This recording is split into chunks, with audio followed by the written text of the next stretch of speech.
अस्सलाम वालेकुम जी। Lecture 4 start हो गया हमारा कैफ 1 का।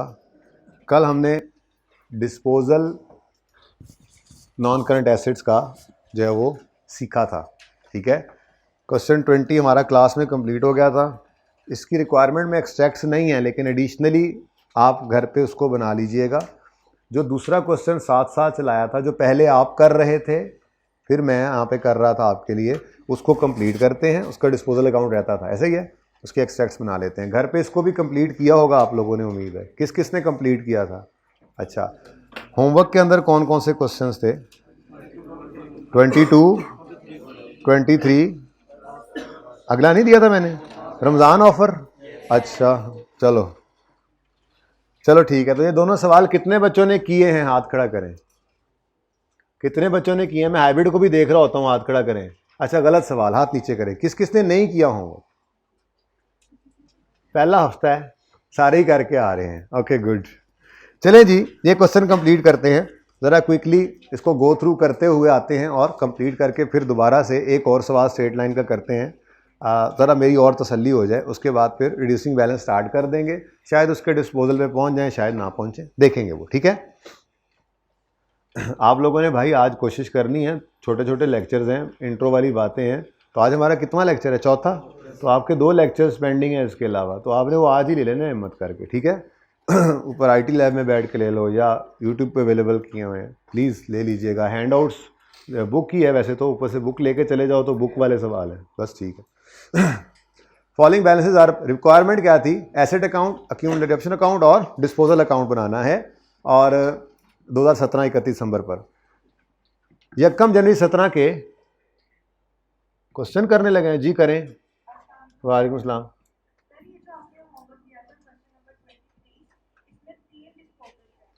और मैंने कहा था 3 डिस्पोजल अकाउंट अलग अलग बनाने हैं। इसकी बारी आएगी तो सवाल पूछिएगा। अब फिलहाल मैंने इसकी बात शुरू कर दी है, ठीक है। ये अलग अलग बनाने थे तीनों डिस्पोजल हैं। ये कैसे हो गया? जाएं जाके चेक करें हाइब्रिड में क्यों आवाज़ कम आ रही है। वैसे कुछ ज़रा रमज़ान की वजह से आवाज़ है भी कम। अच्छा जी, चलें आखिरी क्लास है, थोड़ी हिम्मत जुटा के ना सारा जोर लगा देते हैं। ओपनिंग बैलेंसेस गिवन है जी, 50,000 और 20,000।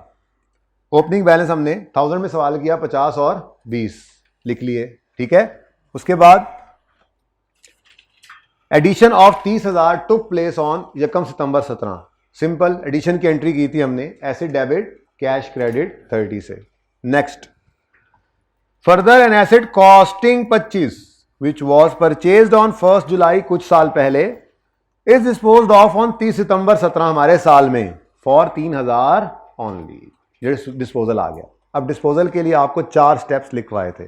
खैर कल की तरतीब तो ज़रा डिफरेंट थी, कॉन्सेप्ट देना था तो पहले डेप्रिसिएशन निकाली और सारी तरतीब। लेकिन अब कल से ही दूसरे सवाल से, इस सवाल से ऑनवर्ड्स आगे यही रखेंगे कि जब डिस्पोजल आएगा तो डिस्पोजल के चारों स्टेप्स हम परफॉर्म कर लिया करेंगे, ठीक है। तो मैं अब उसी तरतीब से आपके सामने वो सवाल रख रहा हूं, ठीक है जी। डिस्पोजल है तो 4 स्टेप्स में हमने डिस्पोजल को डील किया था। स्टेप 1 क्या था? We will credit the asset account with cost of asset disposed of. क्यों जी, क्यों ऐसे किया था? हमने कहा था जब एसेट बिजनेस में आता है तो एसेट बढ़ा, एसेट बढ़ने से डेबिट। तो जब डिस्पोज हो रहा है डी रिकग्नाइज करना है उसको। जब बिजनेस से चला जाएगा तो किताबों से भी निकालना है। तो एसेट आने पर डेबिट किया था एसेट अकाउंट को, तो एसेट के जाने पर एसेट अकाउंट को क्रेडिट करना चाहिए। अगली बात, एसेट अकाउंट अलग है, अक्यूमुलेटेड डेप्रिसिएशन अलग है। मतलब डेप्रिसिएशन की एंट्री होती है डेप्रिसिएशन एक्सपेंस डेबिट इस केस में, और अक्यूमुलेटेड डेप्रिसिएशन क्रेडिट। अगर ये एंट्री हो रही हो तो डेप्रिसिएशन जो है एसेट के अंदर होने वाली कमी, वो एसेट अकाउंट में डायरेक्टली क्रेडिट नहीं हो रही होती, एक सेपरेट अकाउंट में क्रेडिट करते हैं। तो इसका मतलब एसेट अकाउंट में क्या पड़ी होती है? कॉस्ट, और डेप्रिसिएशन अलग इकट्ठी हो रही होती है इधर अकाउंट में। तो अगर एसेट अकाउंट कॉस्ट पे पड़ा है तो फिर जब एसेट आया था तो वो तो कॉस्ट पे ही डेबिट होता था, जब जाएगा भी तो उस एसेट की यहां से क्या निकालेंगे? कॉस्ट। तो ये हमारा पहला स्टेप था, we will credit the asset account with cost of asset disposed of. अब हमारा जो एसेट बिका है, साथ ये भी ओपन कर लेना जो नया काम एंड पे किया था, ठीक है भाई। अब आप माजरत के साथ थोड़ा सा तो अब आपको मुश्किल पेश आएगी। अब कल का एक लेक्चर लगा हुआ हमारा यहाँ पे, ठीक है जी। तो स्टेप 1 क्या है जी? एसेट अकाउंट में से जाने वाले एसेट की कॉस्ट को क्रेडिट करना है। जो एसेट जा रहा है, जाने वाला जो है, जाने वाले को कोई रोक नहीं सकता, वो जाने वाले की कॉस्ट कितनी है? 25। ये एसेट 25 की कॉस्ट करता था जब हमने खरीदा, तो 25 कॉस्ट है इसकी, इसको क्रेडिट करना है एसेट अकाउंट में से, स्टेप 1, ठीक है। तो we will credit the asset account with cost of asset disposed of, 25 से क्रेडिट किया। और इसका दूसरा इंपैक्ट कहां डाला था? ठीक है। अब इसके अगेंस्ट यहां पे इस डेबिट के अगेंस्ट क्रेडिट एसेट हुआ है 30/9/17, और इस क्रेडिट के अगेंस्ट डेबिट क्या हुआ है? डिस्पोजल का अकाउंट। जरा शॉर्ट लिख रहा हूं, ठीक है, सही है। Step 1 is over. स्टेप 2 क्या था? हमने कहा था अगर एसेट चला गया है तो इससे रिलेटेड जितनी डेप्रिसिएशन आज तक हमने रिकॉर्ड की है वो भी निकाल दो। तो इस एक्यूमुलेटेड डेप्रिसिएशन अकाउंट के अंदर इस एसेट की सारी जिंदगी डेप्रिसिएशन क्रेडिट हो चुकी है। साल के पहले दिन पर जो डेप्रिसिएशन पड़ी है इसमें आज तक की डेप्रिसिएशन थी, और इस साल की भी थोड़ी सी डेप्रिसिएशन, ये कहां गई, ये भी हमने इधर ऐड की। तो इस एसेट की, जाने वाले एसेट की पूरी जिंदगी की डेप्रिसिएशन इस अकाउंट के अंदर क्या हुई पड़ी है? क्रेडिट, ठीक है। तो ये जो यहां पर इकट्ठी हुई पड़ी है डेप्रिसिएशन, जब ये एसेट ही चला गया तो इसकी डेप्रिसिएशन को भी यहां से निकाल दें। तो स्टेप 2 हमने क्या लिखा था, बोलिए? We will debit the accumulated depreciation account with accumulated depreciation of disposal from date of purchase till date of, उसके लिए हमने लॉन्ग कट भी देखा था लेकिन शॉर्टकट भी बनाया था कि accumulation of disposal अगर निकालनी है तो शॉर्टकट स्ट्रेट लाइन मेथड में लग सकता है। स्ट्रेट लाइन मेथड की खासियत क्या है? हर साल डेप्रिसिएशन सेम आती है। तो अगर ये एसेट हमारे पास, जैसा कि आपने देखा था, 2 साल और 3 महीने रहा था, यानी कि 2.25 साल ये हमारे पास रहा, तो स्ट्रेट लाइन मेथड में इसकी सारी जिंदगी की डेप्रिसिएशन निकालनी हो तो बहुत आसान काम है। हम 1 साल की डेप्रिसिएशन निकालकर उसको 2.25 ईयर से मल्टीप्लाई करेंगे तो उसकी सारी जिंदगी की डेप्रिसिएशन निकल आएगी। ऐसा ही है, लॉन्ग कट से समझाया था लेकिन स्ट्रेट लाइन में यही शॉर्टकट यूज किया करेंगे। ओके, तो हमने सबसे पहले वर्किंग 1 की, क्योंकि स्टेप 2 के लिए हमें अक्यूमुलेटेड डेप्रिसिएशन चाहिए थी, हमने उसको कैलकुलेट किया, आंसर आया 11.25। ये वो फिगर है जो स्टेप 2 के अंदर हम कह रहे हैं अक्यूमुलेशन अकाउंट में से डेबिट कर दो। तो स्टेप 2 क्या था? We will debit the accumulated depreciation account with accumulated depreciation of disposal from date of purchase till date of, जो वर्किंग 1 में हमने कैलकुलेट की थी, ठीक है। तो यहां से इसको डेबिट किया था, तो क्रेडिट दूसरा इंपैक्ट कहां डाला था? तो 11.25, ठीक है जी। तो इस क्रेडिट के अगेंस्ट डेबिट क्या हुआ है? एक्यूमुलेटेड डेप्रिसिएशन, और 30/9/17 पर, ठीक है जी। और इस डेबिट के अगेंस्ट क्रेडिट क्या हुआ है जी? लेकिन ये फिगर हमने निकाली है वर्किंग 1। डन हो गया जी, सही है और सही है। अब डिस्पोजल को पूरा करो। वो तो पहला दिन था ना, कल सिखाते हुए मैंने कहा था लो भाई ये अकाउंट्स पूरे हो गए, इसको क्लोज करो, इसको क्लोज करो। वो तरतीब नहीं है, तरतीब तो वही है कि अब डिस्पोजल को शुरू किया है तो डिस्पोजल को खत्म कर देते हैं। तो पहला स्टेप, एसेट अकाउंट में से एसेट की कॉस्ट को क्रेडिट करो। दूसरा, अक्यूमुलेशन में से इसको डेबिट करो। तीसरा, कैश को रिकॉर्ड करो। एसेट बिकेगा तो कैश जाएगा, अच्छा, एसेट बिकेगा तो कैश आएगा, और कैश आएगा तो कैश अकाउंट डेबिट होगा। तो कैश का अकाउंट दिमागों में बनाकर, दिमाग आपका कल किया था, ठीक है ना, कैश अकाउंट डेबिट, और डिस्पोजल दूसरा इंपैक्ट, डिस्पोजल अकाउंट क्रेडिट कर। कितना है जी? 3 ओनली। स्टेप 4 क्या था? Balancing figure will be taken to, balancing figure क्या होती है? या गेन या लॉस। इस डिस्पोजल अकाउंट का हमने कहा था मकसद ही यही है, इसीलिए कल मैंने वहां लिखा था बोर्ड पे जब सवाल किया था कि इसकी अपनी कोई नेचर नहीं होती, इसकी अपनी कोई नेचर नहीं होती, ये तो सिर्फ डिस्पोजल का गेन या लॉस निकाल कर देने के लिए हमारे पास आता है। ओके, तो डिस्पोजल का अकाउंट हमने बनाया इसीलिए है। तो बैलेंसिंग फिगर एंड पे इसमें से क्या निकलेगी? या गेन होगा या लॉस। कल मैंने जबानी समझाया था लेकिन लेजर से नहीं समझाया था कि गेन है या लॉस। आज भी जबानी पहले समझा दूं। मुझे बताओ, एक एसेट 25 की कॉस्ट वाला आज तक 11.25 डेप्रिशिएट हो चुका है, तो इसकी नेट करके बताओ बुक वैल्यू कितनी बनती है? जल्दी बताओ। 13.75। हमारी किताबों में एक चीज की वर्थ है 13.75। बेचने गए तो जालमों ने सिर्फ 3 रुपए मार्केट में दिए, तो नफा हो गया ना? नुकसान है। हमारी 13 वाली चीज 3 रुपए में बिकी है, तो हमें क्या हुआ है? कितना नुकसान हुआ वैसे बाय द वे? लेकिन हम ऐसे नहीं निकाला करेंगे, हमने लेजर ही इसीलिए बनाया है। तो बैलेंसिंग फिगर यही फिगर निकला करेगी जो बस P&L में फेंक देते हैं। नुकसान आपको पता है, लेकिन मैंने लेजर से पढ़ना अभी इसको नहीं सिखाया, अभी थोड़ी देर में सिखाता हूं, ठीक है? तो बैलेंसिंग फिगर किस तरफ आ रही है जी? क्रेडिट साइड पर। कितनी?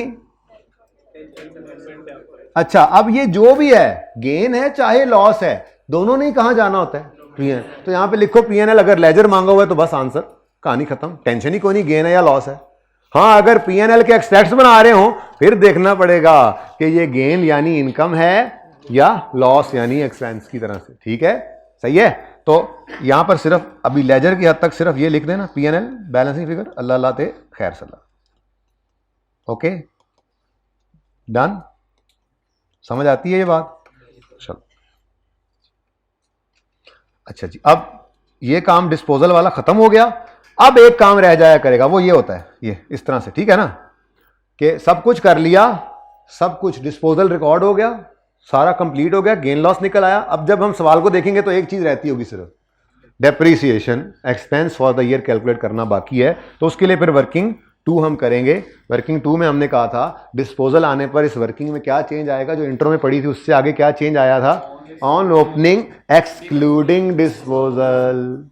क्योंकि ओपनिंग में सिर्फ वो एसेट्स रखते हैं जो साल के पहले दिन से साल के आखिरी दिन तक हमारे पास रहें, ठीक है?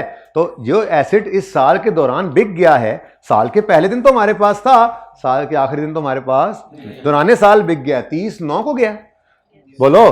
तो इस साल में तो सिर्फ 9 महीने हमारे पास इस्तेमाल हुआ। तो अगर ये यहां पड़ा रहा इस 50 के अंदर और इसी 50 पे रेट लग गया, तो इस 25 पे भी पूरा साल डेप्रिसिएशन निकल आएगी, जो कि सही नहीं है। तो हमने इस 50 में से लिखवाया था ये आपको, opening cost of all minus opening cost of disposal into rate, ठीक है? तो ऑन ओपनिंग एक्सक्लूडिंग डिस्पोजल आ गया, उसके बाद उसी तरह से ऑन एडिशन आ गया। और ये जो अलग किया था यहां से सिर्फ इसलिए निकाला था, जब इसने कल कहा था मुझे क्यों निकाला, ठीक है, याद है ना? तो इसको यहां से सिर्फ इसलिए निकाला था कि यहां पड़ा रहेगा तो पूरा साल डेप्रिशिएट होगा। लेकिन ये नहीं कि इसको डेप्रिशिएट करना ही नहीं था, करना था इसको, जितने अरसे इस्तेमाल हुआ। तो इसको ऐसे हमने अलग लाइन आइटम के तौर पे लिखा था, 9 महीने की डेप्शन यहां पे चार्ज की, ठीक है? तो ये डेप्शन एक्सपेंस आ गया, इसकी एंट्री बनती है depreciation expense debit, accumulated depreciation credit, ठीक है जी? तो इस तरह से ये आपका सवाल कंप्लीट हो जाता है। ओके, अब इसमें कल सिर्फ डिस्पोजल अकाउंट बनने से रह गया था। बच्चे अक्सर सवाल करते हैं डिस्पोजल का अकाउंट में सेम डेट आ रही है? जी बिल्कुल, डिस्पोजल के अकाउंट के अंदर एक ही डेट आएगी, क्योंकि ये किसी एक दिन होता है। फिर अगला सवाल बच्चे करते हैं, ईयर एंड तो 31 दिसंबर का है, तो ये 30/9 क्यों आ रहा है? भाई जिस दिन डिस्पोजल हो रहा है इसके अंदर डेट्स वही आनी है। अब आसानी के लिए समझने के लिए यूं समझ लो, 30/9 को हमने ये लेजर बनाया, गेन लॉस निकाला और तय करके इस सफे को रख लिया। जब ईयर एंड पे प्रॉफिट एंड लॉस अकाउंट बनाएंगे उसमें ये गेन या लॉस ले जाएंगे उस दिन एसेट अकाउंट में से। लेकिन नॉर्मली ऐसा, प्रैक्टिकली ऐसा नहीं होता। प्रैक्टिकली ऐसा होता है कि ईयर एंड पे जब आप लेजर बनाते हैं तो उस वक्त बैठकर ये लेजर भी बना लेते हैं, गेन लॉस भी निकाल लेते हैं। लेकिन जाहिर सी बात है डिस्पोजल हुआ तो इसी दिन ही था। जैसे आप साल पूरे का बैंक अकाउंट बनाएं, तो बैंक अकाउंट के अंदर एक डेटर से पैसे आए हों यकम मार्च को, तो आप साल के एंड पे बैठकर भी अगर वो लेजर बना रहे हैं तो उस ट्रांजैक्शन के साथ क्या लिखेंगे? यकम मार्च कैश या बैंक डेबिट डेटर क्रेडिट, ऐसे ही है ना? तो ये ऐसे ही है, जिस दिन मर्जी बनाओ, है तो यही ट्रांजैक्शन की डेट। ओके, कोई मसला? कोई मसला तो नहीं? चलो, अब अगली बात, इस लेजर से भी पढ़ना हमें आ जाए कि ये गेन है या लॉस है। ज़बानी कलामी तो नहीं निकालना हमने, इतना टाइम थोड़ा ही होता है। लेजर बन रहा है तो एक बार वहां भी गेन लॉस निकालें और फिर ज़बानी कलामी भी कैलकुलेट करें, गलती अलग होने के चांसेस हैं। और चीज़ें आती हैं इसके अंदर, जैसे डिस्पोजल की कॉस्ट आने लग जाएगी आने वाले दिनों में, जैसे अभी एक्सचेंज की ट्रांजेक्शन आनी है, तो मसला होता है इसको देखने में। तो P&L वाली बैलेंसिंग फिगर को देखते ही पता लग जाए कि गेन है या लॉस है। ये कैसे पता लगेगा? बहुत आसान तरीका है, लेजर को पढ़ते हैं। लेकिन उससे पहले मुझे एक बात बताओ, सेल्स की क्या नेचर होती है?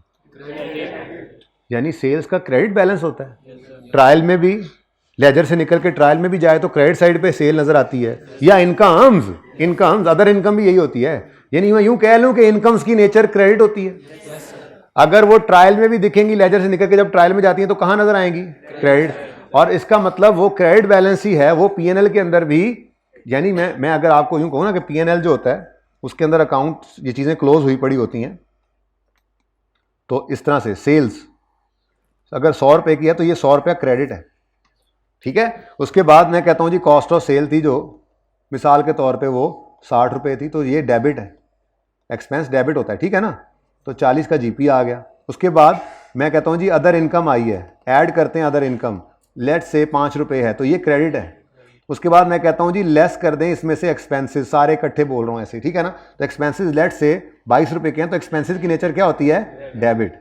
अब इसको आप नेट करते हैं तो नेट में क्या नेट प्रॉफिट आ रहा है बताओ जरा। 45 में से 22 जाएं, अच्छा 20 निकाल दो, 45 में से 20 जाएं तो अब ये प्रॉफिट है। मुझे बताओ प्रॉफिट की नेचर क्या है? क्रेडिट। प्रॉफिट तभी आएगा जब क्रेडिट्स ज्यादा हों डेबिट्स से।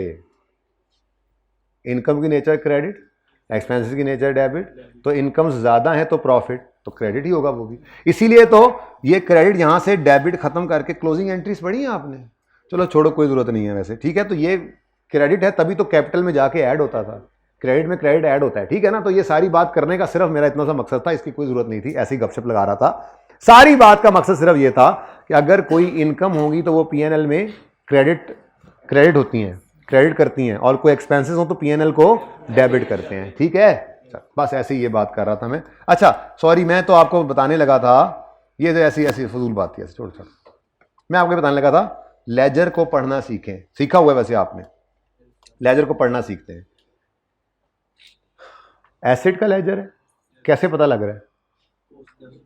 इसके ऊपर एसेट का नाम लिखा हुआ है। सादा बात है, जो सादा बात होती है वो सादा ही होती है।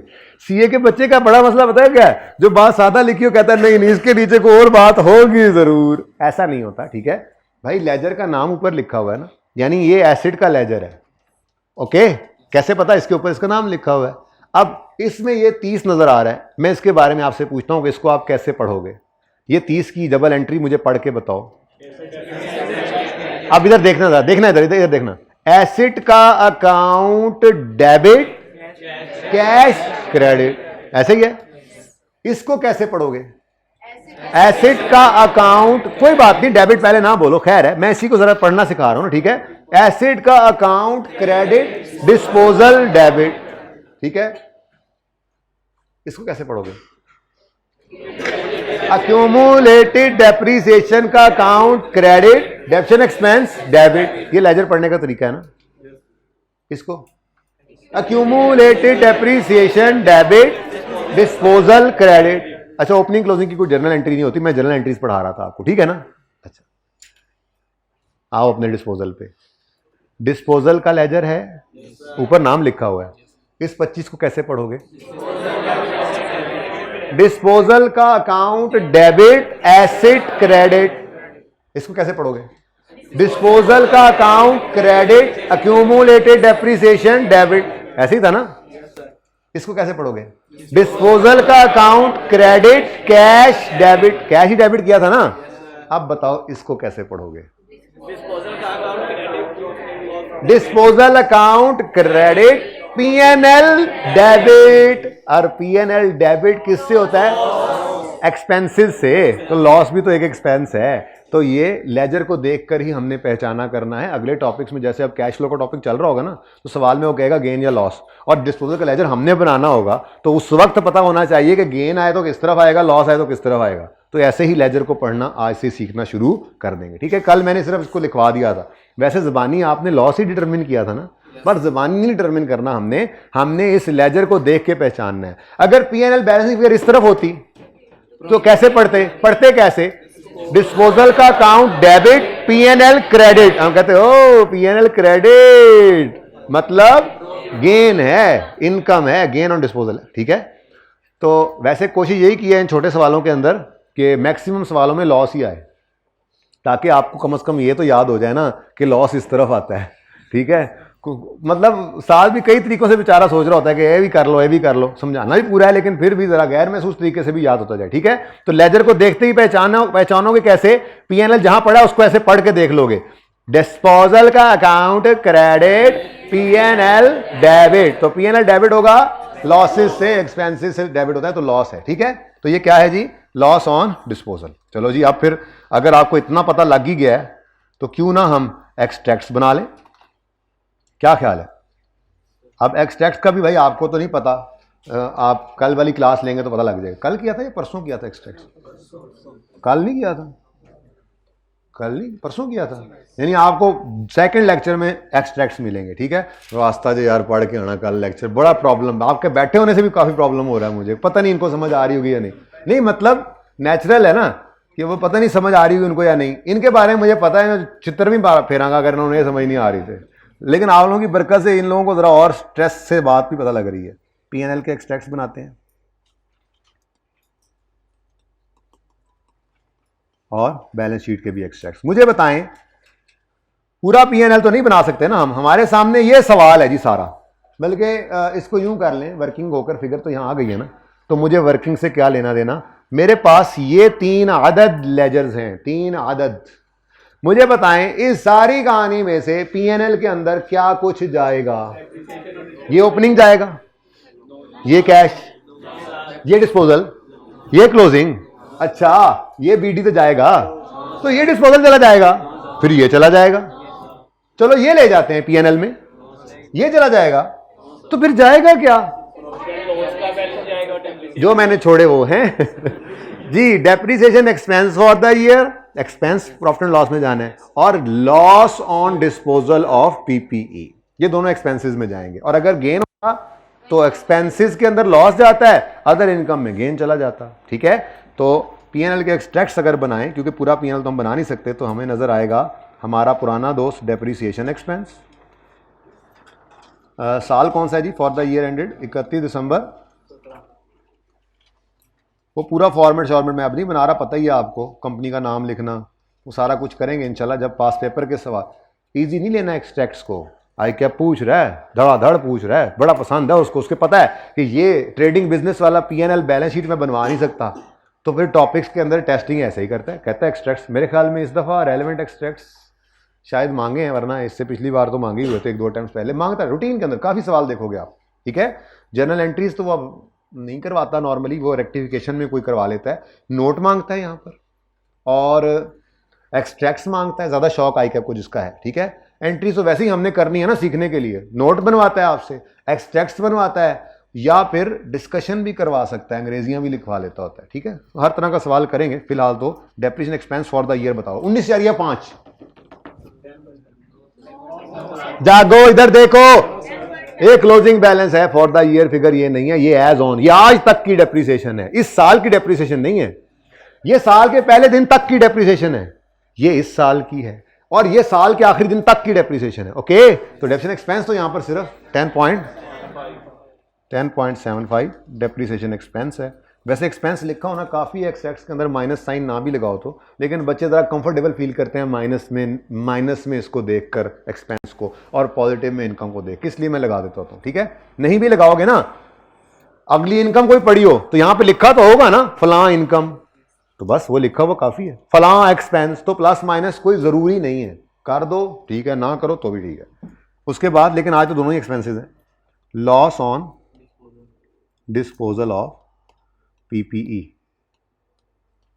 अब ये इस तरह से वर्किंग का रेफरेंस दे देंगे हम, वर्किंग नंबर, ये डेप्शन निकला वर्किंग 2 में बेटा, और ये वर्किंग नंबर, ये वर्किंग, इसको को वर्किंग नंबर, अगर मिसाल के तौर पे एक्सट्रैक्ट्स मांगेगा ना तो फिर ये तो सारी वर्किंग्स होंगी, और सही है, तो फिर वो वर्किंग नंबर जो भी चल रहा होगा, लेट्स से वर्किंग 3 थी ये मेरी, तो वर्किंग 3 का रेफरेंस दे देंगे। ओके, अभी तो हमारे सवाल की रिक्वायरमेंट यही थी ना, तो ऐसे वर्किंग का रेफरेंस भी देना होगा हमने पर्चे के सवालों में। ओके, ये तो अभी एडिशनल काम है ना जी। 10 पॉइंट, ओहो भाई ये महज एक बहुत ही हसीन इत्तेफाक है, ये रूल ना बना लेना, वास्ता ये रूल ना बना लेना। आप अपने कल वाले सवाल को देखें, depreciation expense for the year और चीज़ है, और लॉस ऑन डिस्पोजल डिफरेंट है। ठीक है ना, ये इत्तेफाक से सेम हुआ है। उसके बाद बैलेंस शीट के एक्सट्रैक्ट्स बना लें, तो बैलेंस शीट के अंदर पीपीई की बुक वैल्यू नजर आती है, ऐसे ही है, बुक वैल्यू कैसे निकलती है? कॉस्ट माइनस ये कॉस्ट का क्लोजिंग बैलेंस बैलेंस शीट में जाना है, और ये अक्यूमुलेशन का क्लोजिंग बैलेंस, दोनों को नेट करके बुक वैल्यू। वैसे ये नेट करके बुक वैल्यू दिखाना वो बचपन की बात, अब तो ना ना ना, अब तो नोट बनता है बाकायदा पीपीई का, उसमें ये सारी मूवमेंट नोट में दिखा के क्लोजिंग निकाल के लाते हैं। लेकिन वो कब बनेगा? मेरे ख्याल में 13वां 14वां लेक्चर जिस दिन हमारा होगा उस दिन हम नोट शुरू कर लेंगे। बस एक बार रिवैल्यूएशन हो जाए ना सर, वो कब होगी? जब ये खत्म हो जाएगा जी। तो नॉन करंट एसेट्स में, नॉन करंट एसेट्स, आप ये नहीं कह रहे सर आप सिर्फ इतना सा लिख दें, हम पूरा लिख लेंगे। एसेट की कॉस्ट 55 है और लेस करेंगे इसकी एक्यूमुलेटेड डेप्रिसिएशन को 19.5। ठीक है जी, तो बुक वैल्यू, ठीक है जी। कितने बच्चों ने बिल्कुल सही ऐसे कर लिया था घर पे? हाथ खड़ा करें बस। कितने बच्चों ने इसको कंप्लीट नहीं किया कि सर ने करवाना है? हाथ खड़ा करें।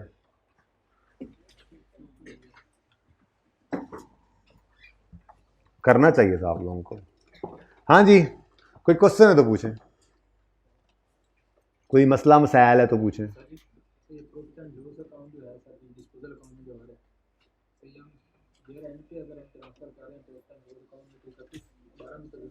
नहीं नहीं, हम 31 दिसंबर 17 पे भी बैठकर ये लेजर बनाएंगे ना, तो उसमें डेट्स 30/9 की आनी है। मैंने यही तो बताया थोड़ी देर पहले। आप ये रेंट पे बैठ के डेटर का लेजर बनाएं, आप बीआरएस पढ़ते थे, ठीक है? आप बैंक का लेजर बना रहे हैं, अगर ये रेंट पे बैठकर खुद बना रहे हैं अगर, तो उसमें अगर दरमियान साल के दरमियान की ट्रांजैक्शन डेट उसी दिन की डालोगे ना, और सही है, तो बेशक आप ये रेंट पे बैठ के बनाओ। डिस्पोजल हुआ किस दिन है, फिर उस 30/9 के साथ भी आप ये रेंट लिख दो, फिर सारी अकाउंटिंग ही गई। फिर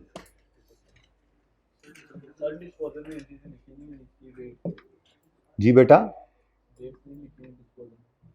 किस में? डिस्पोजल में डेट्स ही तो लिखी हुई है बेटा, ये 30/9 से। कोई बात नहीं बेटा, मैंने लिख दी है। हाँ लिखो। अच्छा देखो, अगर लेजर रिक्वायर्ड है ना, ये तो आप बड़े हो गए तो समझ लग जाएगी आपको। लेजर रिक्वायर अब करता ही नहीं है, वैसे वर्किंग में ही करना होता है हमें, तो वर्किंग में तो कोई ज़रूरत नहीं होती है सब कुछ लिखने की। लेकिन अभी तो सीखने का ज़माना है ना, ये बात भी तो ये बात भी तो अभी दिमाग में बैठनी है कि डिस्पोजल के दिन की ट्रांजैक्शन है, उस दिन की ही सारी डेट्स हैं। अब अगर वर्किंग हुआ करेगी तो हम सुकून से यहाँ पर जो है वो डेट शीट के बगैर लिखेंगे, बस एब्रीविएशन यूज़ करते हैं सब कुछ। लेकिन अगर लेजर मांगेगा तो फिर प्रॉपर लेजर के अंदर डेट भी आएगी, डिस्क्रिप्शन भी आएगी। ठीक है? हाँ जी, 22वें में को मसला, अब वो आ रहा हूँ जी मैं, वो अब हाइब्रिड के अंदर वो फीमेल क्लास के अंदर माइक पकड़ा दें, उनका क्वेश्चन का आंसर भी हो जाएगा फिर जब पहुँचूंगा। पहले 22वें का बताएं जी। 22वें को मसला आया, 22वें के अंदर मामला क्या था असल में जाते हुए बता दिया था आपको, वैसे आपने इंट्रो में पढ़ा हुआ है। ये इसके अंदर कोई डिस्पोजल नहीं था, ये इंट्रो वाला सवाल था। बेसिकली थोड़ी प्रैक्टिस थी ज़रा, जो हमने कल तक किया था और परसों तक किया था, ऐसे ही है ना जी। इंफॉर्मेशन हमें गिवन है फॉलोइंग, कॉस्ट गिवन है और अक्यूमुलेटेड डेप्रिसिएशन गिवन है, ठीक है, एज ऑन 1 जनवरी 2001। अब आप अगर देखते हैं नीचे, तो प्लांट एंड मशीनरी, फर्नीचर और व्हीकल 3 तरह के एसेट्स हैं। क्या एक ही लेजर बनाएंगे? क्यों? अच्छा, अगर सवाल में यूं लिखा होता प्लांट 1, प्लांट 2, प्लांट 5, फिर तो नहीं बन सकता, एक 5 आ गया। अच्छा, प्लांट है, प्लांट एक क्लास ऑफ एसेट है, तो एक क्लास ऑफ एसेट के लिए एक एसेट अकाउंट, एक अक्यूमुलेटेड डेप्रिसिएशन अकाउंट। लेकिन यहाँ पे कम्बिनेशन नहीं हो सकता था, इसलिए आपको 3 और 3 6 लेजर्स ओपन करने पड़े जब आपने सवाल शुरू किया। प्लांट उसकी डेप्रिसिएशन, फर्नीचर उसकी डेप्रिसिएशन, व्हीकल उसकी डेप्रिसिएशन, उसके बाद रेलेवेंट एडिशन अपने अपने लेजर्स में, अलग अलग डेप्रिसिएशन। को डिस्पोजल इसमें तो था नहीं, खैर होता तो वो भी अलग अलग। ठीक है, तो इसमें कोई मसला आया हो तो बताएं जी बेटा। मसला नहीं था। नेक्स्ट, 23, हाँ जी, ये सवाल था जो कल हमने पहले दिन सीखा था डिस्पोजल, ये आपको होमवर्क में करना पड़ा। अब इसके अंदर है सिर्फ एक ही क्लास ऑफ एसिड व्हीकल, लेकिन उस व्हीकल के अंदर मल्टीपल एडिशंस हैं, मल्टीपल डिस्पोजल्स हैं। बड़ा लेंथी सवाल था, 18-20 मिनट में हुआ था। किसने कर लिया था 20 मिनट में या उससे कम में? 20 से कम में भी कर लिया था। हाय फिर माशाल्लाह माशाल्लाह, यानी नीयत साफ मंजिल आसान है जी। पास कर या बर्दाश्त कर, दूसरे कह रहे हैं। क्या ये कह रहे हैं तू लंघ जा साड़ी खैर? अच्छा जी, अच्छा जी, सुने सुने सुने, ये अकाउंट इसके अंदर मैंने कल वैसे बताया था आप लोगों को, ठीक है, कि ये तो सिंपल 3 एडिशंस आ गए, डिस्पोजल्स भी 3 हैं। अगर 3 डिस्पोजल्स हैं तो वही ट्रीटमेंट जो आपने एक के साथ किया था वो 3 के साथ कर देना था, ठीक है। तो बाकी सारे अकाउंट्स तो आपके बिल्कुल वैसे ही बने जैसे सोल्यूशन के अंदर थे, लेकिन सोल्यूशन के अंदर डिस्पोजल का अकाउंट अकेला बना हुआ था, ठीक है। तो मैंने उसको ना काट दिया था सोल्यूशन में, मैंने कहा था नहीं मुझे ये पसंद नहीं है, 3 डिस्पोजल हैं तो 3 ही डिस्पोजल के अकाउंट बनाओ। अब कैसे बनेंगे वो बना लेते हैं ताकि मैं अगली बार इसमें डाल दूंगा फिर, ठीक है जी। बना सकते हैं पर नहीं बनाएंगे, बात समझे ना। बना सकते हैं पर भाई मेरी क्लास के अंदर इसकी इजाज़त नहीं होती है, मैं ये चाहता हूँ कि अलग बनाया करें, ठीक है, और उसमें फ़ायदा ही है आपका। बना सकते हैं पर नहीं बनाएंगे, ठीक है। बना सकते हैं तभी तो किताब से उठाया था सोल्यूशन, पुरानी इंट्रो में से तो बना हुआ, कोई हर्ज नहीं है, लेकिन आपने नहीं बनाना है बस, ठीक है। जब कभी बनाना कहना होगा खुद कह दूंगा, वैसे नहीं कहूँगा एंड तक, ठीक है। नॉर्मली एक ही 2 हो 3 हो जितने डिस्पोजल हो अलग अलग बनाओ, इससे आगे आसानी होगी आपको और कॉन्सेप्ट भी यहाँ पक्का हो जाएगा, ठीक है। टाइम उतना ही लगता है, टाइम उतना ही लग जाता है, ओके जी। करेक्शन नीडेड मैं कर रहा हूँ, बल्कि अपडेशन, बल्कि क्या अल्टरेशन लिखना चाहिए, क्या करें, गलती तो नहीं है लेकिन हमें नहीं पसंद, ठीक है। चलिए शुरू करते हैं। 3 डिस्पोजल के अकाउंट बनेंगे जी, माशाल्लाह माशाल्लाह माशाल्लाह माशाल्लाह। लो जी, मैं कहा चलो ये भी बना ही लें, ऐसे आप ये ना कहें कि ये तो करवाया ही नहीं, क्योंकि बाकी सवाल तो जैसा आपको पसंद है वैसा ही है, ठीक है।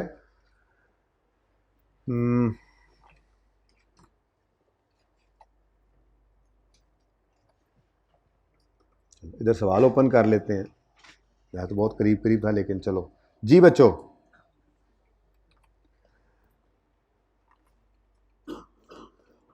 ये शुरू करें जी जरा quickly.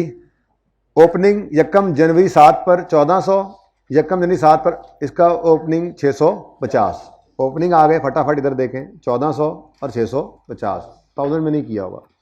Next, rate of डेप्शन 15% straight line है अल्हम्दुलिल्लाह। फॉलोइंग एडिशंस टुक प्लेस, क्या एंट्री होगी जल्दी से बताओ? एसिड डेबिट कैश क्रेडिट, तीनों की अलग अलग, ठीक है। तो asset debit cash credit respective dates के साथ, डन। नेक्स्ट, डिस्पोजल आ गए, अब 3 डिस्पोजल्स हैं, सुकून से ऐसे टेक लगा के तीनों को अलग अलग ट्रीट करना है जैसे ये 3 अलग अलग सवाल हैं, ठीक है। नंबर 1, इस व्हीकल की कहानी यकम, अच्छा डेट वाइज ऊपर नीचे है तो भी कोई बात नहीं, वैसे असूली तौर पे ये पहले होना चाहिए लेजर में, है ना। और नहीं, हाँ ये ईयर एंड कौन सा है हमारा? 31 दिसंबर 7 है ना, तो यकम जुलाई 5 को, अच्छा ये डेट ऑफ परचेज है, मैं परेशान हूँ। 31 मार्च 30 जून, सही है, डेट वाइज ही पढ़े हैं, ठीक है ठीक है। खरीदा तो जब जब था, डिस्पोजल डेट वाइज ही पढ़े। अब नंबर 1, व्हीकल 1 का डिस्पोजल है, स्टेप्स जरा बोलो जल्दी से, याद तो अभी होने हैं, बोलो बोलो। We will credit the asset account with cost of asset, तो 40 की कॉस्ट को एसेट अकाउंट से क्रेडिट करेंगे और डिस्पोजल में एसेट अकाउंट क्रेडिट 40 से, और ये व्हीकल 1 डिस्पोजल, ठीक है। डिस्पोजल नंबर 1 कर लो, व्हीकल नंबर 1 कर लो, ये क्या हो जाएगा? डेबिट इससे, ठीक है। अब ये वहां पर भी ऐसे ही हुआ हुआ, लेकिन एंड पे गेन लॉस कंबाइंड निकल आया है, तो ज़्यादा अच्छी प्रेजेंटेशन नहीं है। पता होना चाहिए कौन से एसेट ने गेन दिया, कौन से ने लॉस दिया, तीनों में तो पता ही नहीं लगेगा, नेट हो जाएगा। तो मैं ये चाह रहा हूँ आप अलग अलग देखें, ठीक है जी। स्टेप 1 हो गया, यहाँ पे आपने क्या लिख लिया जी? व्हीकल अकाउंट, व्हीकल ही है ना ये, ठीक है। और यहाँ पे डेट आपने लिख लेनी है, वही डेट आनी है 31/3, मैं नहीं लिख रहा, चलो।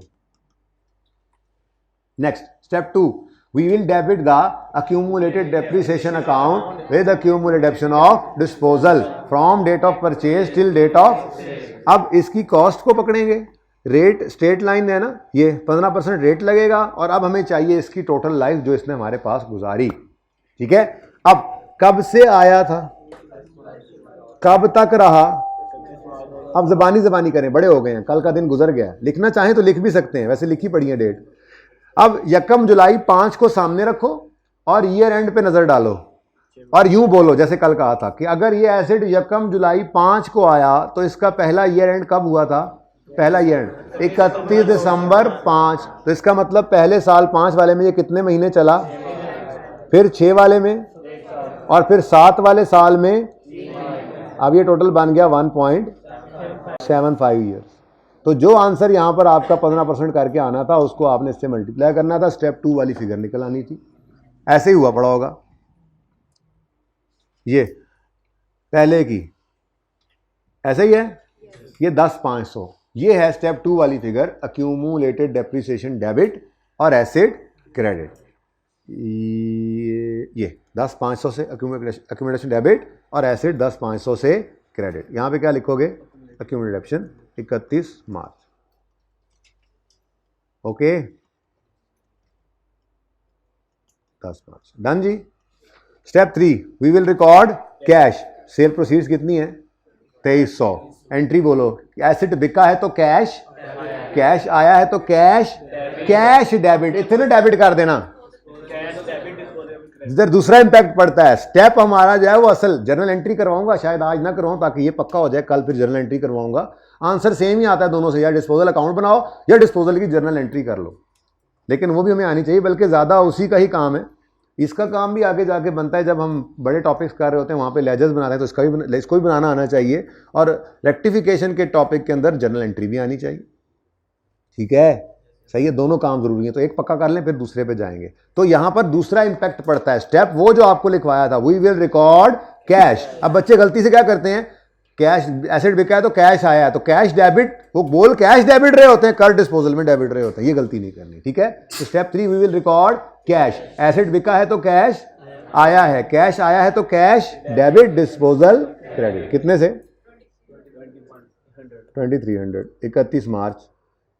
ठीक है, और स्टेप 4, बैलेंस की figure will be taken to P&L, क्योंकि वो क्या है, गेन है या लॉस। किस तरफ आ रहा है बैलेंस, इधर ही, माशाल्लाह से, कितना,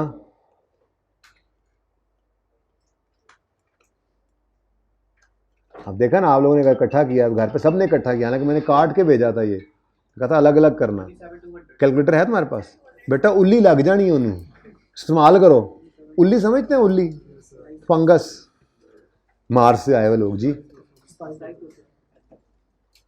हाँ जी, ये 27,200 गेन है कि लॉस है, ऐसे पढ़ो, डिस्पोजल का account credit to serious P&L debit, तो ये तो लॉस है। ठीक है, नेक्स्ट अगला डिस्पोजल जी, यकम मार्च 4 को खरीदा था, सॉरी 30 जून 7 को ये बिका है। ठीक है, 70,000 इसकी कॉस्ट है, स्टेप 1 वाली। अब ये तेजी लाओ इसके अंदर, ये मुफ्त के नंबर होते हैं, ये एडजस्टमेंट ऐसी आ जाती है। ठीक है ना, लेकिन पहले दिन तो ऐसे नहीं लग रहा होता, पहले दिन तो यूँ लगता है यार क्या पहाड़ टूट पड़ा। अब कल डिस्पोजल की जो सूरत हाल थी, आज तो वो नहीं है ना, अब ये चलते रहना है बार बार, तो इसमें इंप्रूव ही होना होता है। ठीक है, बट जो काम कहा जाए वो करके जरूर आते रहना। 70,000 कॉस्ट है, step 1, we will credit the asset account with cost of asset dispose of. ये क्रेडिट किया तो डेबिट किसको करोगे, डिस्पोजल। अब ये ऐसे अलग अलग, डिस्पोजल 2 मैं इसलिए करवा रहा हूँ कि सोल्यूशन में ऐसा नहीं था, वरना मैं ना करवाता। ये किस दिन हुआ है जी, 30 जून पर, व्हीकल, ये डन जी।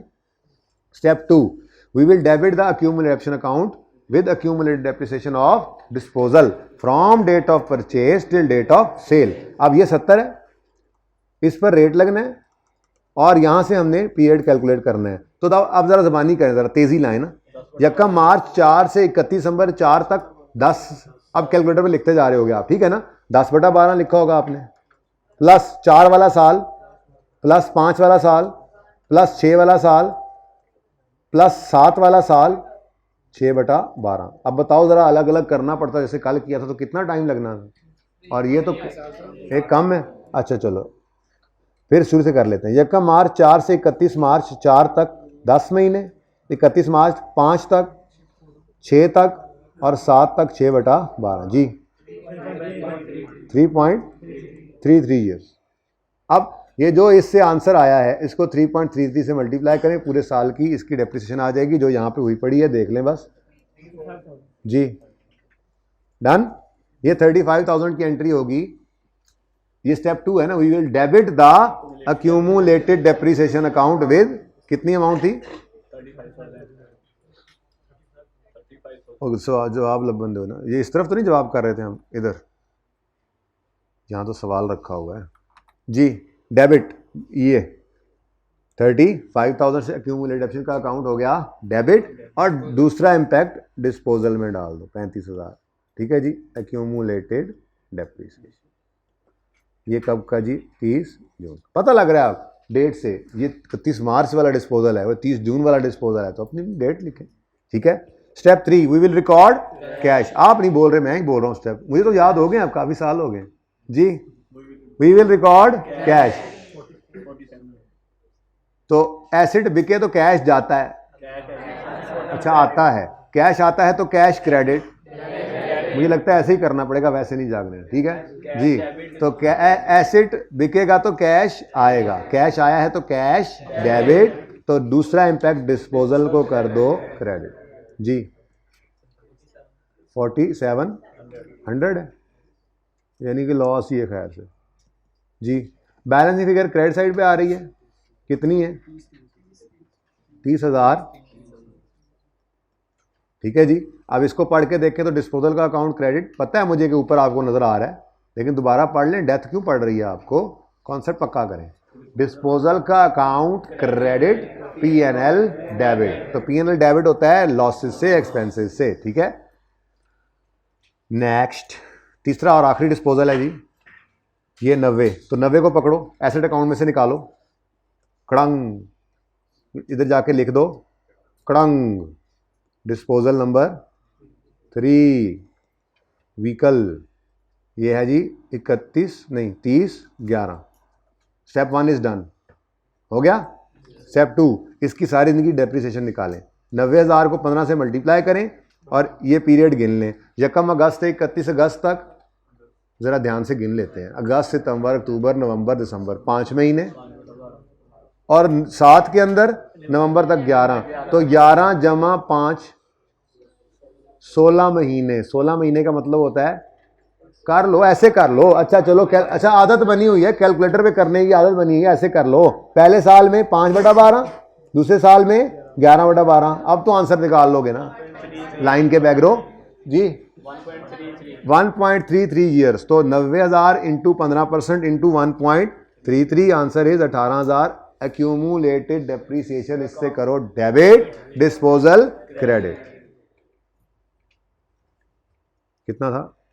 18,000, ठीक है जी, 30/11, okay done. Step 3 we will record cash, 6600 का कैश आया, एसेट बिका तो कैश आया, कैश आया तो कैश डेबिट। इधर भी देखो ना, गलती कर रहा हूं ना, देखो ना इधर जी, कैश डेबिट डिस्पोजल क्रेडिट, कितने से?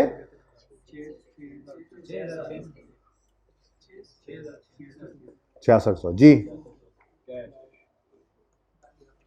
फिर लॉस है, मजा आता कि गेन भी होता कोई कहता, तो मैं कहता देखो ये नेट होके उस डिस्पोजल अकाउंट में नजर आ रहे हैं, लेकिन चलो अब ये ऐड होकर नजर आएंगे इंशाल्लाह आपको जी। पीएनएल 65,000 अखीर ही होगी वैसे, हैं लॉस ना हो गया, बस भरमार हुई पड़ी है लॉसेस। अच्छा अब इन तीनों को वैसे ही जरा ऐड करें, तीनों ही लॉस है, तीनों ही लॉस है, ये भी लॉस है, ये भी लॉस, जरा तीनों को ऐड करें वैसे बाय द वे।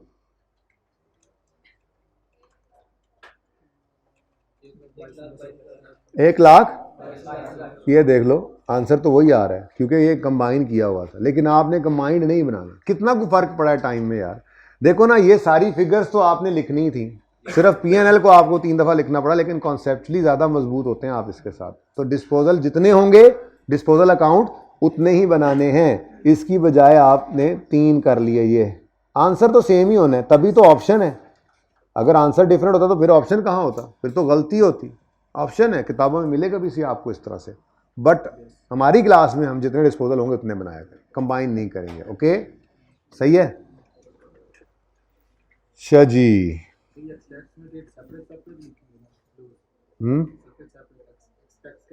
एक्सट्रैक्ट्स में इकट्ठा करेंगे। इसका पीएनएल बनाते हैं, इसका पीएनएल बना लेते हैं जी। पीएनएल कितने बनाइए, इधर बना लें। इसीलिए तो उन्होंने आसान काम रखा हुआ है सामने, डिस्पोजल वाला लेजर बना हुआ है, लेकिन मैं बहुत सारी चीज़ों को आगे तक देख के आपको बता रहा हूँ। तरतीब वही रखेंगे जिससे आसानी रहे। फिर बेटा जब कभी ज़रूरत पड़ेगी ना शॉर्टकट्स लगाने की, तो वो एंड होता है। टॉपिक के एंड पे कुछ उसके शॉर्टकट आते हैं, सिलेबस के एंड पे बहुत सारे शॉर्टकट्स आते हैं, लेकिन अगर सीखते हुए शॉर्टकट पे चले गए तो फिर तो हो गया काम। अभी जो बेस्ट होगा, चाहे लेंथी लगे, चाहे मुझे घंटा लगे समझाने में, एक चीज़ को घुमा फिरा के लंबा करके, मैं उसको अभी ये भी ऐसे करूँगा। हमारे पास है टाइम, ठीक है ना, टाइम बहुत है हमारे पास, छुट्टी नहीं करनी बस इंशाल्लाह, ठीक है जी। पीएनएल के एक्सट्रैक्ट्स के अंदर दो चीज़ें आएंगी जी अगेन, डेप्रीसिएशन एक्सपेंस, ये है 251 138,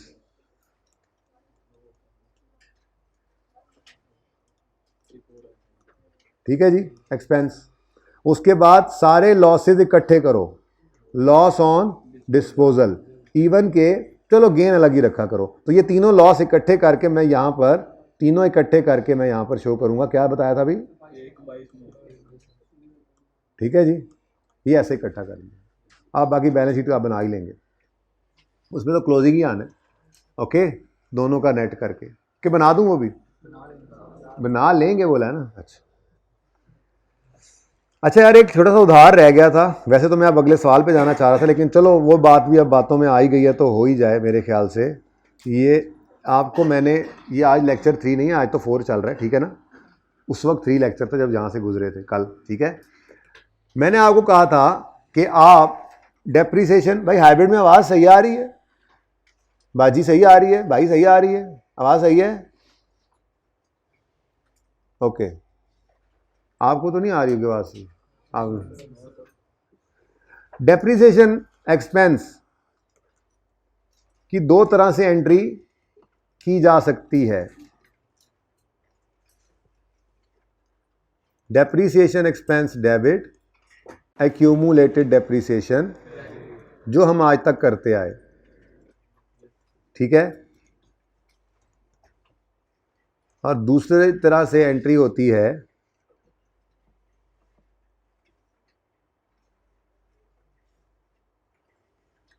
इसी को ना आगे बढ़ा लेंगे और डिस्कशन इसी से मैं आगे निकाल लूँगा, क्या ख्याल है, फ़ायदा हो जाएगा।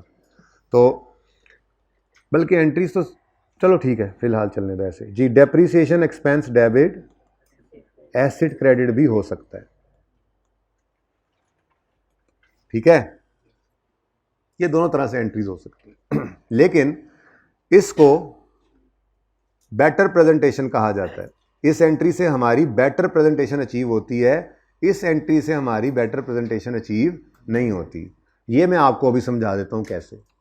लेकिन एक और बात भी है, जो IAS 16 की डिस्क्लोजर रिक्वायरमेंट्स है ना, मतलब जो वो नोट्स मांगता है, जिसको पढ़ के, जिसको देख के, जिसको मानते हुए हमने PPE का नोट बनाना सीखना है, जो कि फाइनेंशियल स्टेटमेंट्स में नजर आता है आपको। मैं प्रैक्टिकल फाइनेंशियल स्टेटमेंट्स के अंदर आपको दिखाऊंगा यहाँ पे। तो वो नोट बनाने के लिए भी आपको एसेट अकाउंट अलग चाहिए एट कॉस्ट, और अक्यूमुलेटेड डेप्रिसिएशन अलग चाहिए होती है। इसका मतलब ये एंट्री मजबूरी के दर्जे में मैं आपको सिलेबस के अंदर कुछ टॉपिक्स में करवाऊंगा जहां पे कोई और चारा नहीं होगा, करेंगे जरूर, लेकिन हम प्रैक्टिकली यही एंट्री किया करते हैं।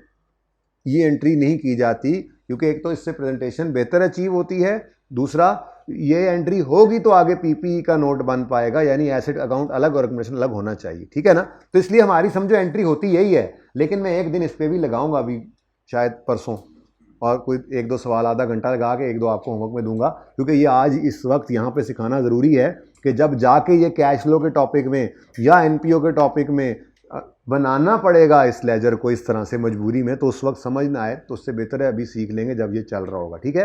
लेकिन एंड पे जब सारे कॉन्सेप्ट्स अपने सीख लेंगे, डिस्पोजल भी कर लेंगे, एक्सचेंज भी कर लेंगे, चेंज इन एस्टीमेट भी कर लेंगे, तो फिर एंड में मैं आपको एक दिन एसेट अकाउंट इस तरह से बनाना भी सिखाऊंगा। लेकिन आज ज़रा देख लो दोनों की शक्ल में और एंट्रीज में ट्रीटमेंट में क्या फ़र्क होता है, ठीक है। अपना ये सवाल पकड़ें, कासिम ने एक एसेट खरीदा 90 का। ये कल सवाल शुरू भी किया था लेकिन पता नहीं बीच में वो भाई आए थे मेरे ख्याल से, और उसके बाद फिर तो 90 रुपये का एसेट खरीदा यकम जनवरी 10 पे। इसकी लाइफ 3 साल है और बैलेंस शीट के एक्सट्रैक्ट्स बनाने हैं, लेकिन मैं कह रहा हूँ एक्सट्रैक्ट के साथ साथ लेजर भी पहले बना लेते हैं, ठीक है। अब सिंपल है जी, 90 रुपये कॉस्ट है, 3 साल लाइफ है, सवाल चुप है, तो कौन सा मेथड लगाएंगे? Straight line. अगर एक एसेट की कॉस्ट 90 है, लाइफ 3 साल है, तो अक्यूमुलेटिव तो एक साल की डेफिसिट कितनी बनेगी? 30। हर साल कितना डेफिसिट करेंगे? 30। रेजिडुअल वैल्यू भी नहीं है ना। अब शुरू करते हैं काम। यकम जनवरी 2010 को, तो मैं यहाँ पे ओपन करता हूँ एसेट का अकाउंट,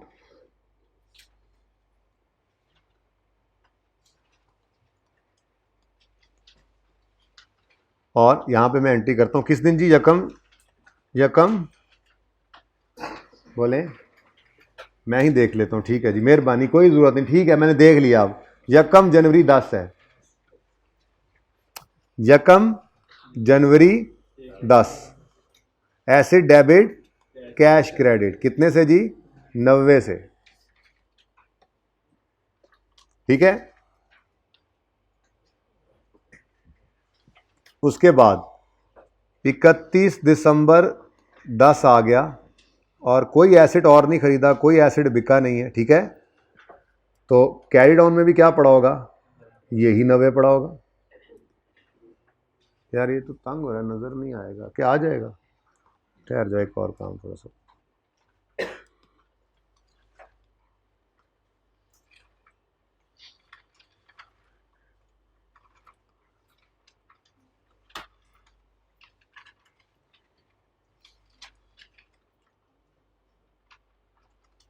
उसके बाद एक अकाउंट बनता होता है अक्यूमुलेटेड डेप्रिसिएशन का, जो अगर ऊपर वाली एंट्री हो रही हो तो, वो जो एंट्री आपको ऊपर नज़र आ रही है, अगर वो एंट्री हो रही हो तो एक और अकाउंट भी वजूद में आता है, और वो है अक्यूमुलेटेड डेप्रिसिएशन का अकाउंट।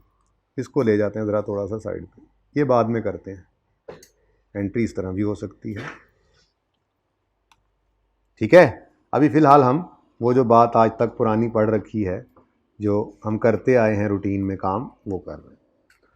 हाँ जी, अब ईयर एंड आ गया, तो ईयर एंड के ऊपर हमने क्या करना है?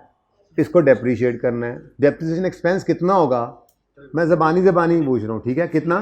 30। उसकी एंट्री क्या होगी? डेप्रीसिएशन एक्सपेंस, दिमागों में डेबिट और अक्यूमुलेटेड डेप्रीसिएशन क्रेडिट, ठीक है जी। ये डेप्रीसिएशन एक्सपेंस आ गया 31 दिसंबर 2010 का, ये 10 वाले साल का एक्सपेंस आ गया। डन जी। ले जी, साल एंड हुआ चाहता है, ऐसे ही लाइन खींच देता हूँ मैं, ज़रा आसानी हो जाएगी मुझे, बाद में मिटा लेंगे दरमियान वाली, ठीक है। एसेट का क्लोजिंग 31 दिसंबर 10 पर क्या है? 90। और अक्यूमुलेटेड डेप्रिसिएशन का क्लोजिंग 31 दिसंबर 10 पर कितना है? समझ आती है? ऐसे ही आपका टाइम ज़ाया कर रहा हूँ, सवारियाँ पूरी कर रहा हूँ, है ना। आप तो यही कहते होंगे। ये इतनी इंपॉर्टेंट चीज़ें हैं छोटी छोटी, के बड़े सवालों में यही मसले होते हैं। कॉन्सेप्ट तो सबको ही आ रहा होता है, पढ़ के जाते हैं। अच्छा जी, उसके बाद अगला साल आएगा तो सबसे पहले क्लोजिंग बैलेंस को ओपनिंग बनाएंगे, ऐसा ही है दोनों तरफ। अक्यूमुलेटेड डेप्रिसिएशन में भी कोई एडिशन डिस्पोजल है जी? नहीं, लेकिन डेप्रिसिएशन तो होगी। डेप्रिसिएशन इस साल भी 30 रुपये की होगी, और उसकी एंट्री क्या होगी? Depreciation expense debit accumulated depreciation credit 30 से, ठीक है जी। और ये साल एंड हो जाएगा, तो 31 दिसंबर 2011 पर कैरी डाउन क्या आएगा एसेट अकाउंट का, और 31 दिसंबर 11 पर अक्यूमुलेटेड डेप्रिसिएशन का कैरी डाउन क्या आएगा? 60। अगला साल आएगा तो सबसे पहला काम क्या करना है? क्लोजिंग को ओपनिंग बना लेना है, ठीक है जी। और अक्यूमुलेटेड डेप्रिसिएशन में भी क्लोजिंग को ओपनिंग बना लेना है। कितना जी? 60। कोई एडिशन डिस्पोजल है? नहीं है, लेकिन डेप्रिसिएशन तो है। तो 31 दिसंबर 2012 पर depreciation expense debit accumulated depreciation credit की एंट्री होगी। और उसके बाद जनाब ईयर एंड आएगा, तो एसेट अकाउंट 31 दिसंबर 12 पर क्लोजिंग शो कर रहा होगा 90 और अक्यूमुलेटेड डेप्शन अकाउंट भी क्लोजिंग 90 ही शो कर रहा होगा। जी स्टूडेंट, डिस्पोज तो नहीं हुआ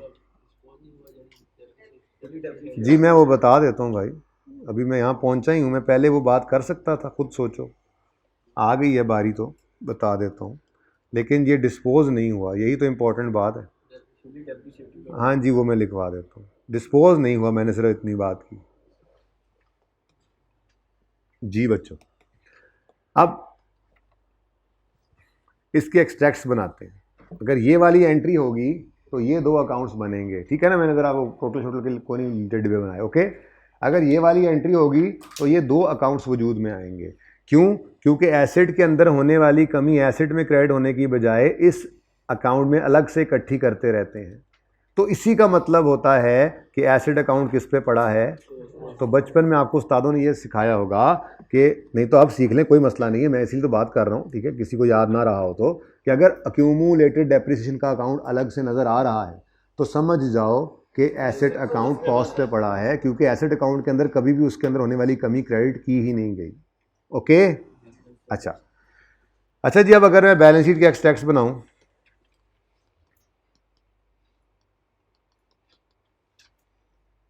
तो 2012, 2011 और 2010 जी क्लोजिंग बैलेंसेस आते हैं। बोलो, एसेट अकाउंट से कॉस्ट 90, 90, 90, यही क्लोजिंग आने, लेस एक्यूमुलेटेड डेप्रीसिएशन अकाउंट से क्लोजिंग 30, 60, 90, ठीक है जी। अब 10 की बुक वैल्यू 60, 11 की 30 और 12 की 0। अब ये बैलेंस शीट हमें क्या बता रही है, या ये तरतीब जिसमें हमने एसेट और एक्यूमुलेशन अलग रखा ना, ये हमें एक ही एसेट है ना, इसलिए समझाना आसान है। ये क्या बता रही है हमें सारी सिचुएशन, हमें ये बताया जा रहा है कि 90 रुपये का एक एसेट 2011 में है, 30 डेप्रीशिएट होकर 60 पे बुक वैल्यू पे नज़र आ रहा है। 11 में बताया जा रहा है 90 वाला एसेट है, 60 रुपये की डेप्रीसिएशन चार्ज हो चुकी है और ये 30 की बुक वैल्यू पे पड़ा है। 12 में बताया जा रहा है कि 90 का एसेट है और 90 रुपये ही डेप्रीशिएट हो गया है। इसका मतलब एसेट तो है, लेकिन ये एसेट फुल्ली डेप्रीशिएटेड है, मजीद डेप्रीशिएट नहीं हो सकता। तो जब ये सिचुएशन आएगी, इसको इंशाल्लाह करेंगे किसी वक्त, इसका एक आधा सवाल, शायद ये आप लोगों ने इंट्रो में नहीं पढ़ा होता, कि पढ़ा होता है, वैसे ये पढ़ के आना चाहिए। इस सिचुएशन पे जाकर हम कहते हैं कि जी एसेट क्या हो चुका है जी, फुल्ली डेप्रीशिएटेड। फुल्ली डेप्रीशिएटेड एसेट को हम दो तरह से डिनोट कर सकते हैं। हम यूँ भी कह सकते हैं फुली डेप्रीशिएटेड एसेट कब फुली डेप्रीशिएट हो जाता है, जब उसकी कॉस्ट बराबर हो जाए उसकी एक्यूमुलेटेड डेप्रीसिएशन के, या जब उसकी बुक वैल्यू बराबर हो जाए 0 के, तो ऐसे एसेट को कहा जाता है फुल्ली डेप्रीशिएटेड एसेट। अब अगली इससे भी अहम बात, जो भाई ने डिस्पोजल बोलकर ख़राब कर दिया था सारा कॉन्सेप्ट अपना और सब बच्चों का, मेरा ये सवाल है, क्या ये एसेट 31 दिसंबर 12 की शाम को डिस्पोज हो रहा है? ऐसी तो कोई बात सवाल ने नहीं बताई। तो क्या एसेट फुल्ली डेप्रीशिएट होने के बाद मज़ीद यूज़ नहीं हो सकता? आपने गाड़ी की लाइफ, यूज़फुल लाइफ 5 साल एस्टीमेट की थी, 5वें साल का एंड था, 31 दिसंबर आ गया, आपने वो गाड़ी बेची नहीं थी, रात 12 बजे 31 दिसंबर की रात 12 बजे आपको बाहर से एक चीख की आवाज़ आई, आपने बाहर जाके देखा तो गाड़ी बिखरी पड़ी थी, टायर कहीं पड़े थे, शीशे टूटे हुए पड़े थे, बॉडी दरवाजे खुले हुए थे। आपने पूछा क्या हुआ, उसने कहा मैं फुली डेप्रीशिएट हो गया, मैं मज़ीद नहीं चल सकती। ऐसा होता है क्या? करने वाली बात करो। एक अंदाज़ा था 5 साल इस गाड़ी ने चलना है, 5वें साल के एंड पे जाकर देखा बेहतरीन हालत में थी, संभाल के रखी थी, आपने कहा ये तो 5 साल और चलेगी। हाँ, अगर दरमियान में कभी ऐसा लग जाता कि इसकी लाइफ बदली है, तो वो चेंज इन एस्टीमेट है, उस केस के अंदर हम अकाउंटिंग सीखेंगे। लेकिन ऐसा नहीं हुआ और 3 साल एंड हो गए और ये एसेट पूरी तरह से डेप्रीशिएट हो गया। अब अगले साल 2013 में अगर आप इस एसेट को यूज करना चाहें, बेचना ना चाहें, यू कैन। आपके पास एसेट सही हालत में चल रहा है, या फंड्स का भी मसला हो सकता है, आप कहते हो यार कोई नहीं 1 साल और चला लो, तो क्या मसला है, चला सकते हैं, कोई मसला नहीं है। बस मसला ये है कि आप इसको मजीद डेप्रीशिएट नहीं कर सकते, ठीक है, क्योंकि एक जग पानी में से एक जग पानी निकलना है ना। एक 90 रुपए की चीज है तो उसने मैक्सिमम कितना लॉस करनी है वैल्यू, 90। ये तो नहीं हो सकता कि आप अगले साल मिसाल के तौर पे, इधर जरा थां बनाने हैं, फिर थां मारे जाने हैं। अच्छा जी, अगले साल मिसाल के तौर पे 2013 में आपने यूज करना चाहा, इजाजत है, बिल्कुल इजाजत है, कॉस्ट तो बदलनी नहीं है, लेकिन आपने से किसी साइंसदान ने उठकर इसको ऐसे कर दिया और जिंदगी में पहली बार आपने नेगेटिव एसिड देखा। There is no concept of negative asset in accounting. बात समझे हो, नेगेटिव एसिड का कोई कॉन्सेप्ट नहीं है। आप यूज करना चाहते हैं 13 में, बिल्कुल करें, मजीद डेप्रीशिएट करने की इजाजत नहीं है, क्योंकि ये एसिड ऑलरेडी क्या हो चुका है, फुल्ली डेप्रीशिएट हो चुका है। मजीद अब इसकी डेप्रीसिएशन चार्ज नहीं हो सकती। करी जाओ यूज, बस डेप्रीशिएट ना करना।